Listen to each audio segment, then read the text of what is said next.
ስለ ደቂቀ እስጢፋኖስ እንዲያሳየን ዝግጅት አለ። ወደ ደቂቀ እስጢፋኖስ የሚለው መጠሪያ በኢትዮጵያ እጅጉን ይታወቃል። ጥቂት የማይባሉ የነገረ መለኮት ተመራማሪዎችና የታሪክ ሊቃውንት በደቂቀ እስጢፋኖስ ዙሪያ በሀገር ውስጥ ብቻ ሳይሆን በመላው ዓለም የሚታወቁ የምርምር ድርሳናትን አስነብበውናል።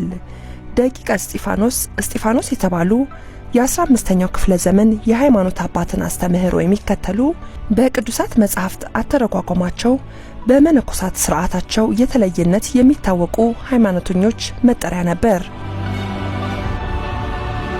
አባ እስጢፋኖስ ብዙ ገድላት ተጽፎላቸዋል።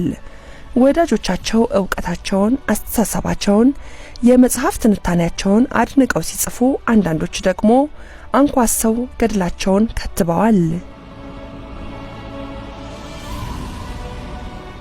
ደቂቀ እስጢፋኖስን ለማጥፋት ታጥቀው የተነሱት ከ1412 እስከ 1430 ዓመተ ምህረት በኢትዮጵያ የነገሱት አጼ ዘርዓ ያዕቆብ ቢሆኑም ስለ ደቂቀ እስጢፋኖሳውያንነት ውስጡን መነገር የጀመረው ቀደም ሲል በነበረው በአጼ በዕደ ማርያም ዘመን ነበር።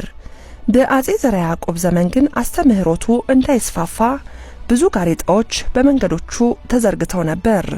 ነባሩን ሃይማኖት እንደሚገዳደሩ ኦርቶዶክሳዊነትን የሚፈታተኑ ተደርገው ብዙ እንግልትና መከራን ተቀብለዋል።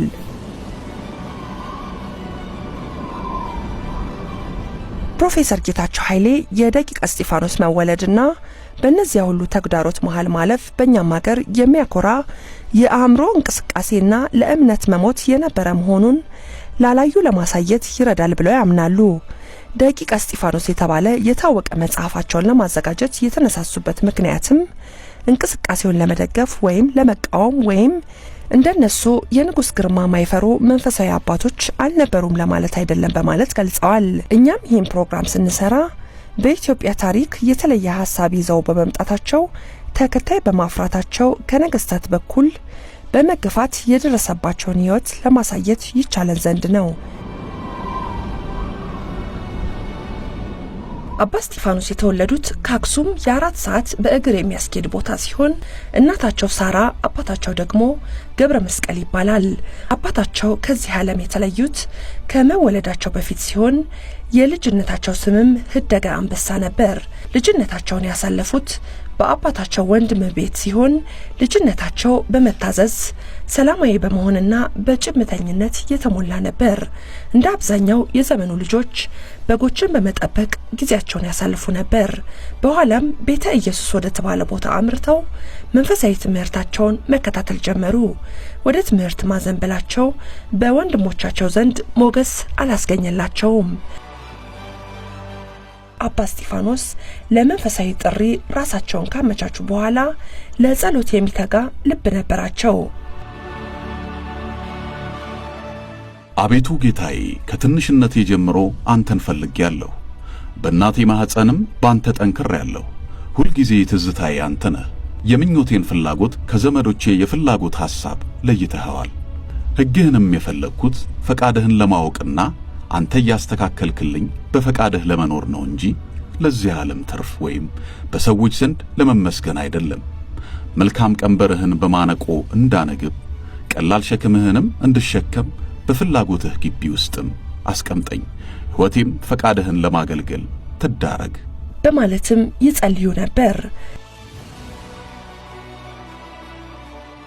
በዚህም ወቅት እናታቸውን ለመጠየቅና ለመሰናበት ወደምትገኝበት አመሩ።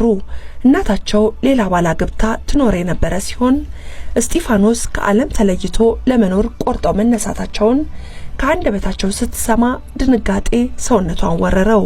ልጄ፣ ማህፀኔንና ያሳደጉ እህቶቼን በማስታወስ ሐሳብህን ንገረኝ።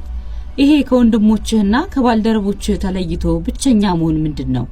የእርምጃ ትርጉሙስ ምንድነው? እንግዲህ ለሞት እስከሚያደርስ ጥልቅ በሆነ ሐዘን ላይ አትጣለኝ። በልብህ ውስጥ ያለውን በመንገር ማረኝ አለችው። እስጢፋኖስም በሆድሽ እንዳለሁ አባቴ እንደሞተ ታውቂያለሽ። አንቺም በልጅነቴ ጣልሽኝ።